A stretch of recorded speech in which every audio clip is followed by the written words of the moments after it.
नमस्कार, मी अनुष्का आजच्या पॉडकास्टमध्ये आपल्या सगळ्यांचं मनापासून स्वागत करते. मंडळी, लाईफमध्ये प्रत्येकाला वेगवेगळे प्रॉब्लेम्स असतात आणि प्रत्येकाला आयुष्यात सुखी व्हायचं असतं. हे सुखी होणं म्हणजे नेमकं काय, तर स्वतःला आत्मज्ञानाची प्राप्ती करून घेणं, हे मला आत्तापर्यंत असं वाटतं. परंतु ह्या सगळ्याचे गैरसमज जे काय आहेत ते सगळे क्लिअर करण्यासाठी आज आम्ही अशा तज्ज्ञ व्यक्तीला आपल्याशी गप्पा मारण्यासाठी बोलवलं आहे. तर आज आपल्यासोबत आहेत ठाणे हिरानंदानी या ठिकाणाहून आलेले वास्तुतज्ञ डॉक्टर भूषण सोनावणे सर. आजच्या पॉडकास्टमध्ये आपलं खूप मनापासून स्वागत. मला जाणून घ्यायचं या सगळ्या गोष्टी की आपण हा पॉडकास्ट रेकॉर्ड करण्याच्या अगोदर खूप गोष्टी ऑफ द कॅमेरा बोलत होतो की प्रत्येकाला सुखी व्हायचं आहे, पण आत्मज्ञानाची कन्सेप्ट प्रत्येकाची वेगळी आहे आणि तुम्ही जे माझ्याशी बोललात ते सगळं वेगळं आहे. सो हे सगळं मला आपल्या अनुस्मी चॅनलच्या प्रेक्षकांना ऐकवायचं आहे. सो सांगा आता हे सगळं. सर्वप्रथम अनुष्का बेंद्रे मॅडमनी मला इथे पॉडकास्टसाठी बोलवलं, त्याबद्दल मी त्यांचे खूप खूप आभार व्यक्त करतो.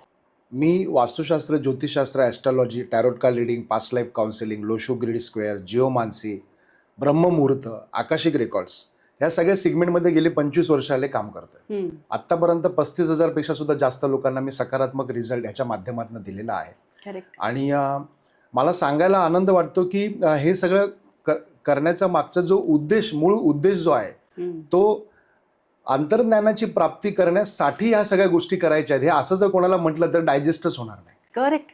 पहिली गोष्ट तर हे सगळी विद्या आहे. म्हणजे ज्यांनी भृगु ऋषींनी सुद्धा कुंडलीचा अभ्यास किंवा त्यांना अंतर्ज्ञानाच्या प्राप्तीने कुंडली सगळ्या ह्या गोष्टी भृगु संहितेची प्राप्ती त्यांनी केली किंवा भृगु संहिता त्यांनी आख्यायिका केली. पण ह्यामध्ये ह्या सगळ्याचा उद्देश त्यांचा तोच होता की ज्योतिषशास्त्राचा जे यूज आहे किंवा ॲस्ट्रॉलॉजी, ज्योतिषशास्त्र, वास्तुशास्त्र किंवा हे जे पण सायंटिफिक स्पिरिच्युअलिटीशी रिलेट करणाऱ्या गोष्टी आहेत, ह्या सगळ्या सायन्सचा यूज हा खरं तर स्पिरिच्युअल सायन्स किंवा एनलायटेन ऑफ द जर्नी आपण ज्याला म्हणतो किंवा अंतर्ज्ञानाची प्राप्ती ज्याला आपण म्हणतो, त्याच्यासाठी खरं तर हे सगळं अट्टहास आहे किंवा त्याच्यासाठी सगळं आहे. पण आता आपण कलियुगामध्ये राहतो आणि ह्या सगळ्या गोष्टी वेगळ्या पद्धतीने चालू आहेत. तर नुसतंच कमर्शियली किंवा कमर्शियलायझेशन न करता एखाद्या व्यक्तीला त्याचा जो पॉइंट आहे, एक एनर्जीचा प्रत्येक व्यक्तीकडे एक पॉइंट आहे आणि तो पॉइंट जर त्याला प्राप्त झाला तर तो पॉइंट प्राप्त झाल्यापासून त्याच्या लाईफमध्ये एक वेगळ्या प्रकारचं नेव्हिगेशन त्याला होत राहतं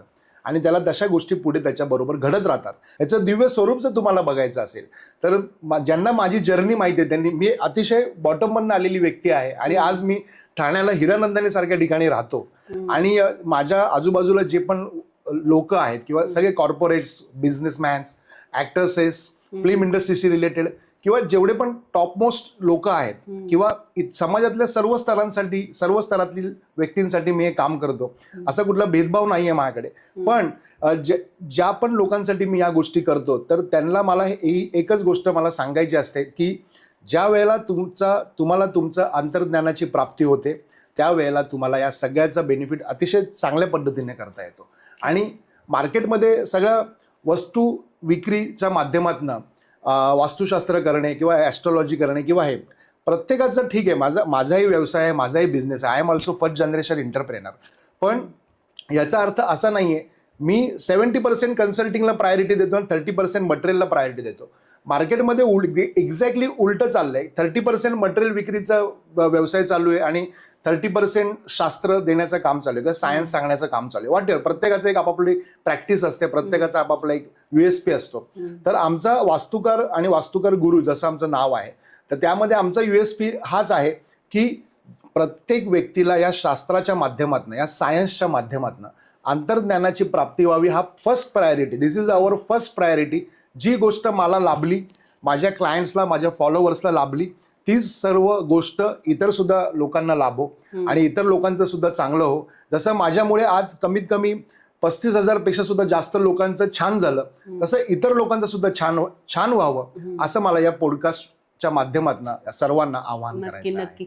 आणि हा अतिशय उदात्त हेतू आहे तुमचा, म्हणूनच आज खरं आपण गप्पा मारतो आहोत.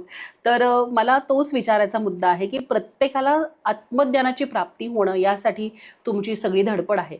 तर तो नेमका काय आणि कशा पद्धतीने होऊ शकतो?